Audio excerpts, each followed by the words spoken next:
जय हिंद aspirants, this is Ahir and welcome you back to SSB crack exams. आज के इस लेक्चर में हम चंद इंपॉर्टेंट से एमसीक्यूज डिस्कस करेंगे फंडामेंटल ड्यूटीज, जी हाँ, मौलिक कर्तव्यों को लेकर। ठीक है, तो आइए डिस्कस करेंगे और जानने की कोशिश करेंगे कि किस तरीके से हम एमसीक्यू सॉल्व कर सकते हैं और साथ ही साथ हम फंडामेंटल ड्यूटीज के कॉन्सेप्ट्स के बारे में भी डिस्कस करने की कोशिश करेंगे। सो पहला एमसीक्यू आप यहाँ पर देख सकते हैं कि which one of the following is included in article 51A part 4A of the constitution of India. और हमें चार ऑप्शंस यहाँ पर दिए गए हैं। सबसे पहला फंडामेंटल ड्यूटीज, दूसरा है सस्पेंशन ऑफ फंडामेंटल राइट्स, तीसरा है special powers of the governor and चौथा है ब्रिड्स। अब हम सभी को भी पता है कि पूरे कॉन्स्टिट्यूशन में इनिशियली 1950 में जब हमने कॉन्स्टिट्यूशन को अडॉप्ट किया हुआ था, तब वहां पर फंडामेंटल ड्यूटीज का कॉन्सेप्ट नहीं था, सिर्फ फंडामेंटल राइट्स वहां पर अवेलेबल थे। वो तो बाद में जाकर 1976 में हमने इन्हें इंसर्ट किया हुआ था। तो 1976 में 42nd कॉन्स्टिट्यूशनल अमेंडमेंट की मदद से हमने article 51A part 4A insert किया हुआ था, जो कि फंडामेंटल ड्यूटीज से डील करता है। तो यहाँ पर आप क्लियरली देख सकते हैं कि करेक्ट आंसर जो है वो फंडामेंटल ड्यूटीज हैं, मौलिक कर्तव्य हैं। करंटली पूरे 11 फंडामेंटल ड्यूटीज हमें देखने को मिलते हैं।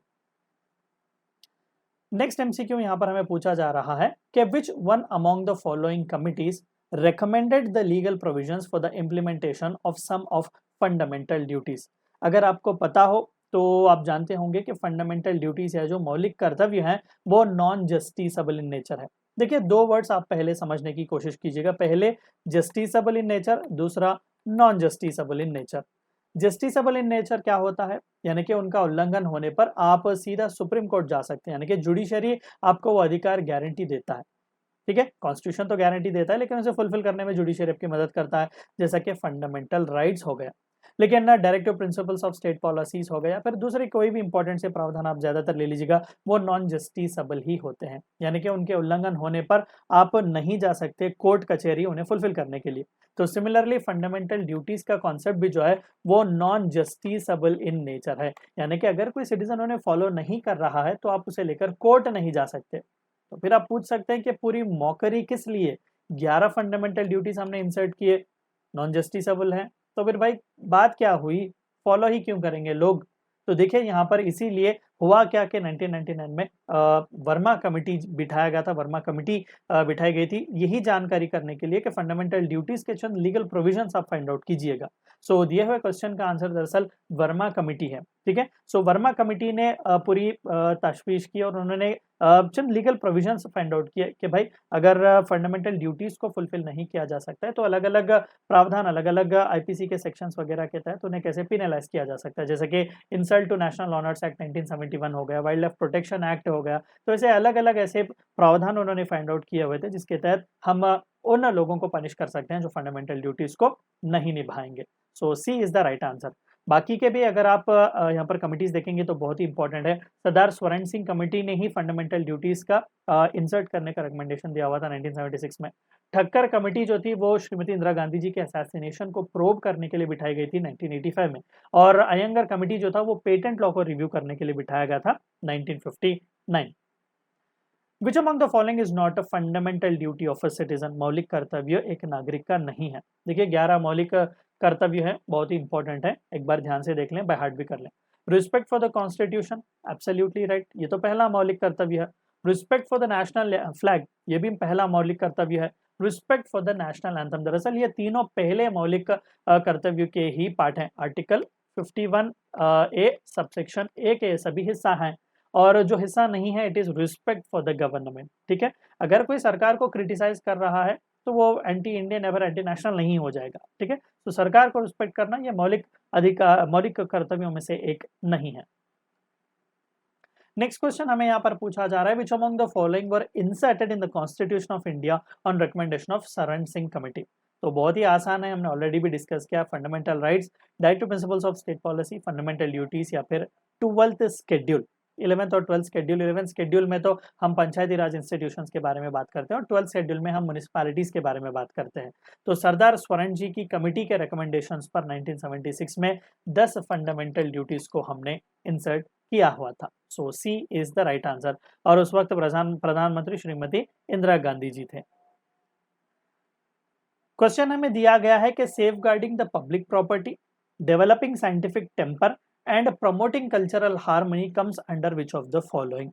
पब्लिक प्रॉपर्टी को सेव करना, साइंटिफिक टेम्पर, लॉजिक वगैरह का इस्तेमाल करना, सुपरस्टिशियस में बिलीफ नहीं करना, और कम्युनल हार्मनी, हिंदू मुसलमान भाईचारगी के साथ जीएंगे, ब्रदरहुड फ्रैटर्निटी जैसे कॉन्सेप्ट्स को प्रमोट करेंगे, ये कहाँ पर दिया गया है?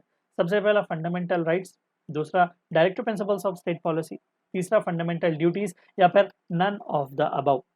और हम सभी को भी पता है ये करेक्ट आंसर है फंडामेंटल ड्यूटीज। फंडामेंटल ड्यूटीज में one of the most important ये ड्यूटी है कि पब्लिक प्रॉपर्टी को सेफ गार्ड करेंगे, साइंटिफिक टेम्पर को डेवलप करेंगे, और कम्युनल हार्मनी को भी हम प्रोटेक्ट करने की कोशिश करेंगे। नेक्स्ट क्वेश्चन थोड़ा बहुत ट्रिकी है, कई बार लोग गलतियां कर देते हैं इसमें। Protection of wild life comes under which of the following provisions of the constitution of India? Wild life को प्रोटेक्ट करना। अब आप में से कई लोग समझते हैं कि सर ये तो हमने फंडामेंटल ड्यूटीज में पढ़ा। ध्यान से आप ऑप्शंस देखिएगा, फंडामेंटल ड्यूटीज भी हैं, directive principles of state policy, और 7th शेड्यूल, जहां पर 3 लिस्ट हमें देखने को मिलता है, एक सेंटर, दूसरा स्टेट और तीसरा कंकरेंट लिस्ट। तो दरअसल वाइल्ड लाइफ को प्रोटेक्ट करने के प्रावधान तीनों में ही अवेलेबल हैं। फंडामेंटल ड्यूटी में भी अवेलेबल है, डायरेक्टिव प्रिंसिपल्स में भी अवेलेबल है, और साथ ही साथ 7th शेड्यूल में भी हम देख सकते हैं कि अलग अलग लिस्ट, चाहे वो स्टेट हो, कंकरेंट हो या फिर सेंटर लिस्ट हो, वाइल्ड लाइफ के प्रोटेक्शन के लिए भी कई सारा काम वहां पर किया जाता है। तो D is the right answer for this. Next MCQ यहाँ पर आप देख सकते हैं, the fundamental duties of India was inspired by which of the following constitution? अगर आपको पता हो तो फ्रीडम फाइटर्स जब हमें फ्रीडम उन्होंने दिलाया, कॉन्स्टिट्यूंट असेंबली की जब बैठक हुई, तो कॉन्स्टिट्यूशन को लिखना ही सबसे बड़ा वहाँ पर हेडेक वाला काम था। किसी कंट्री के लिए कॉन्स्टिट्यूशन लिखना ही आसान बात नहीं है। तो कहा जाता है कि 60 कंट्रीज से भी ज़्यादा, अलग अलग जो उस वक्त कंट्रीज थे, उनके 60 कंट्रीज से भी ज़्यादा के कॉन्स्टिट्यूशंस को पढ़ा गया था, खंगाला गया था, पूरी तरीके से छानबीन की गई थी, तब जाकर इंडियन कॉन्स्टिट्यूशन लिखा गया था। कई पॉलिटिकल एनालिस्ट दरअसल क्रिटिसाइज भी करते हैं कि इंडियन कॉन्स्टिट्यूशन एक पैचवर्क है। तो इसके लिए रिटर्न में बाबा साहब अम्बेडकर ने कहा कि भाई पैचवर्क होगा लेकिन it is a beautiful patchwork. लेकिन जितने भी कॉन्सेप्ट्स हमने लिए हैं अलग अलग कंट्रीज से, जैसा कि यूएसए से हमने bills of right, fundamental rights वहाँ से हमने लिए हुए हैं, ब्रिटेन से हमने पार्लियामेंटेरियन सिस्टम लिया हुआ है, ठीक है। इस तरीके से अलग अलग कंट्रीज से जो हमने कॉन्सेप्ट लिए वो फंडामेंटल कॉन्सेप्ट्स हैं। ऐसा नहीं कि कोई किसी भी कंट्री के ये पेटेंट राइट्स हैं। तो हमने ये सभी अलग अलग कंट्री से इंस्पिरेशन लेकर ही हमारे कॉन्स्टिट्यूशन के अलग अलग प्रावधान बनाए हुए हैं। एक और छोटा सा आपको टिप यहाँ पर दे दूं, government of India act 1935, one of the most powerful acts जो ब्रिटिश राज ने इंडिया के लिए पास किया हुआ था, दरअसल उसे इंडियन कॉन्स्टिट्यूशन का स्केलेटन भी कहा जाता है, क्योंकि ज्यादातर जो इंडियन कॉन्स्टिट्यूशन प्रावधान है वो हूबहू directly government of India act 1935 से लिए जा चुके हैं। चाहे वो हमारा बाइकैमरल लेजिस्लेचर हो, सेंटर स्टेट के रिलेशनशिप्स हो, गवर्नर का पोजीशन क्यों ना हो, ज्यादातर प्रावधान गवर्नमेंट ऑफ इंडिया एक्ट 1935 से लिए गए हैं।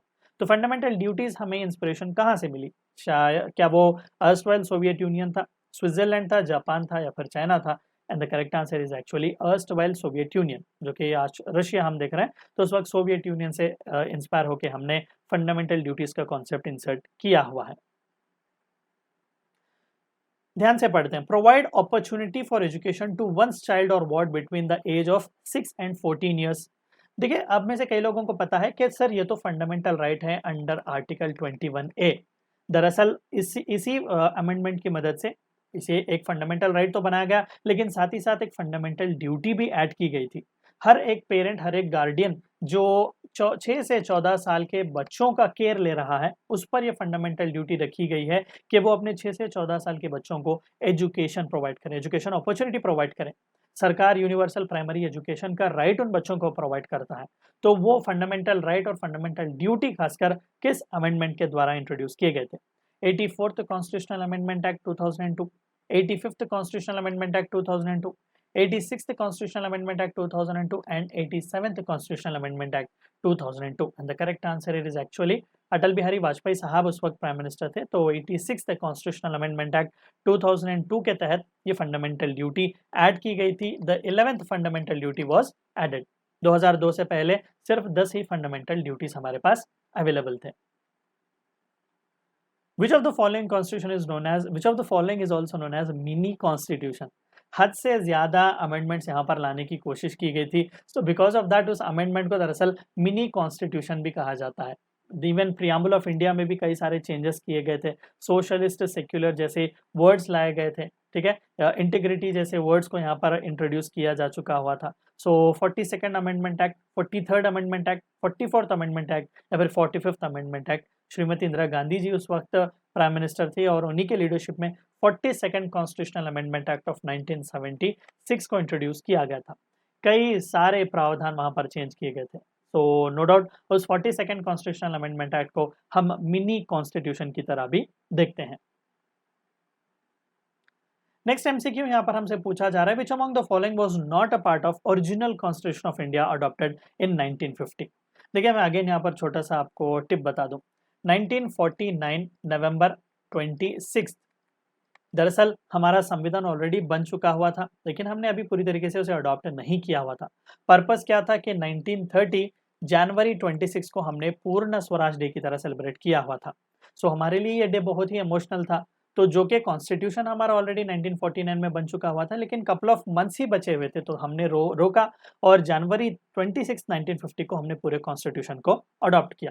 लेकिन नवंबर 26 जो कि कॉन्स्टिट्यूशन के चंद प्रावधान ऑलरेडी अडॉप्ट किए जा चुके हुए थे, चंद इंपॉर्टेंट से, तो उसे हम संविधान दिवस की तरह सेलिब्रेट करते हैं। सो नवंबर 26 is actually constitution day and January 26 is Republic day. तो 1950 में जब हमने कॉन्स्टिट्यूशन को अडॉप्ट किया तो उस वक्त कौन सा कॉन्सेप्ट यहाँ पर अवेलेबल नहीं था? Was that fundamental rights, direct to principles of state policy, fundamental duties या फिर preamble? The correct answer is actually fundamental duties का कॉन्सेप्ट नहीं था, क्योंकि वो 1976 में मिनी कॉन्स्टिट्यूशन की मदद से लाया गया था। अब देखिए प्रियम्बल कॉन्स्टिट्यूशन का ही हिस्सा है और पंडित जवाहरलाल नेहरू जी ने जो ऑब्जेक्टिव रेजोल्यूशन मूव किया हुआ था उसी को थोड़ा बहुत चेंज करके मॉडिफाई करके प्रियम्बल की तरह हमने ऐड किया हुआ है। Currently there are dash fundamental duties in Indian constitution. कितने फंडामेंटल ड्यूटीज अवेलेबल हैं करेंटली? 9, 10, 11 या 12? देखिए अर्स्ट वाइल तो 10 थे, लेकिन करेंटली 11 फंडामेंटल ड्यूटीज अवेलेबल हैं। Fundamental duties are dash in nature. Are they justiciable, court कचहरी में ले जा सकते हैं, नॉन जस्टिसेबल, कोर्ट कचहरी में नहीं ले जा सकते, लॉफुल या फिर लीगल? तो स्ट्रेट अवे फैक्चुअल क्वेश्चन है, fundamental duties are non justiciable in nature. ठीक है, उन्हें आप कोर्ट कचहरी में नहीं ले जा सकते।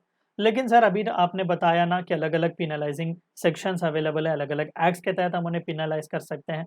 देखिए अगर उल्लंघन होता है, मान लो कोई भी अगर वाइल्ड लाइफ में पोचिंग कर रहा है, हंटिंग वगैरह कर रहा है, तो एक तो वो फंडामेंटल ड्यूटी नहीं निभा रहा है, लेकिन यहाँ पर उन्हें पिनलाइज इसलिए नहीं करेंगे कि वो फंडामेंटल ड्यूटी को नहीं निभा रहा है, इसलिए पिनलाइज उसको मेनली करेंगे क्योंकि वो वाइल्ड लाइफ को थ्रेटन कर रहा है और वाइल्ड लाइफ प्रोटेक्शन एक्ट के तहत ऐसा करना कानूनन अपराध है।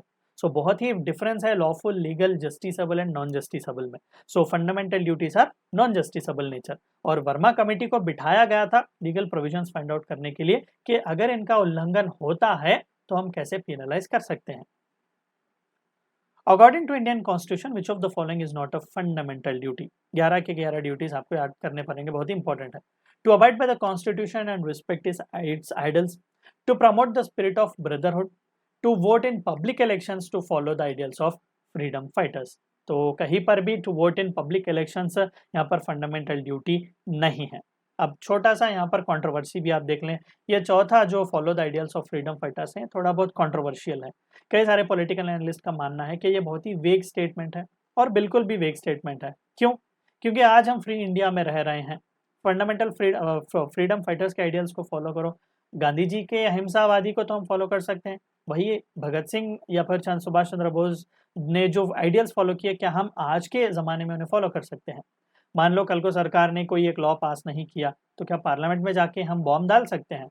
ऐसा बिल्कुल भी नहीं कर सकते ना। मैं आपको बस एग्जाम्पल दे रहा हूँ। सो बिकॉज ऑफ दैट यहाँ पर भी कंट्रोवर्सी है कि क्या वेग स्टेटमेंट आपने यहाँ पर दिया हुआ है कि वो कौन से आइडियल्स हैं फ्रीडम फाइटर्स के जिन्हें हमें फॉलो करने पड़ेंगे।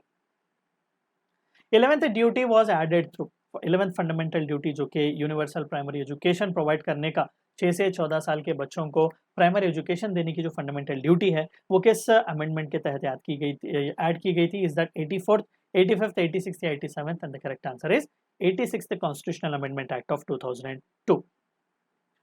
ऑड वन आउट कॉन्सेप्ट और उसका इंस्पिरेशन, हमने अभी जैसे कि मैंने कहा कि 60 से भी ज़्यादा कंट्रीज के कॉन्स्टिट्यूशंस को खंगालने के बाद ही हमने अपना कॉन्स्टिट्यूशन बनाया है।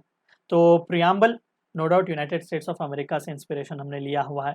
कॉन्करेंट लिस्ट सेंटर हो गया, स्टेट हो गया, कॉन्करेंट लिस्ट हो गया। अगर आपको पता नहीं हो तो एक और एडिशनल लिस्ट भी है जिसे हम रेसिड्यूअरी लिस्ट कहते हैं, ठीक है। अगर इन तीनों में कहीं पर भी कोई एक टॉपिक बैठता नहीं है तो उसे रेसिड्यूअरी लिस्ट में इंक्लूड किया जाता है, और रेसिड्यूअरी लिस्ट में जो लॉ बनाने का अधिकार है वो सेंटर के हाथ में ही है, ठीक है। सो कॉन्करेंट लिस्ट का कॉन्सेप्ट हमने ऑस्ट्रेलिया से लिया है, जहां पर सेंटर और स्टेट दोनों ही लॉज बनाते हैं। यूनिटरी फेडरेशन या फिर फेडरेशन विथ यूनिटरी बयास हमने कनाडा से ही लिया हुआ है। हूबहू कनाडा का जैसा फेडरेशन है, यानी कि देखो स्टेट्स को तो हमने अधिकार दिए हैं लेकिन सेंटर ज्यादा पावरफुल है, तो वही कॉन्सेप्ट कनाडा में भी हमें देखने को मिलता है। लेकिन प्लानिंग का कॉन्सेप्ट हमने अर्स्टवाइल सोवियत यूनियन से लिया हुआ है, यूके से नहीं लिया। यूके से हमने बाइकैमरल लेजिस्लेचर, पार्लियामेंट्री सिस्टम का हमने तौर तरीका लिया, रूल ऑफ द लॉ हमने वहां पर से लिया, लेकिन सोवियत यूनियन से हमने प्लानिंग का कॉन्सेप्ट लिया, फंडामेंटल ड्यूटीज वगैरह का कॉन्सेप्ट हमने वहां से लिया हुआ है। स्टेटमेंट हमने दिया हुआ है यहाँ पर और उसका आंसर पूछ रहा है कि to uphold and protect the sovereignty, unity and integrity of India is provision made under. ये जो स्टेटमेंट हम देख रहे हैं ना, वो कहाँ पर है? प्रियम्बल ऑफ कॉन्स्टिट्यूशन में है, directive principles of state policy में है, फंडामेंटल राइट्स और फंडामेंटल ड्यूटीज है, and the correct answer is fundamental duties का ये हिस्सा है, क्योंकि ये ड्यूटी हम पे रखी गई है, प्रावधान हम पे रखा गया है। तो प्रियम्बल का क्या सर? प्रियम्बल का क्वेश्चन मार्क आप रख सकते हैं। देखिए, preamble is neither a source of authority nor it is kind of justiciable in nature, ठीक है। प्रियम्बल जस्ट एक कंटेक्स्ट की तरह एक फर्स्ट पेज है जो आपको पता चलाता है कि आप अगर कॉन्स्टिट्यूशन को पढ़ेंगे तो आपको क्या क्या देखने को मिलेगा, ठीक है। जैसे कि जब भी हम कोई टेक्स्ट बुक ओपन करते हैं तो फर्स्ट पेज में हमें कंटेक्स्ट देखने को मिलता है कि आगे टेक्स्ट बुक में हमें क्या क्या चीजें मिलेंगी। सो यही चीज प्रियम्बल में हमें देखने को मिलती है, ठीक है। सो प्रियम्बल में और फंडामेंटल ड्यूटीज में बहुत ही फर्क है। Which of the following are also called as instruments of instructions?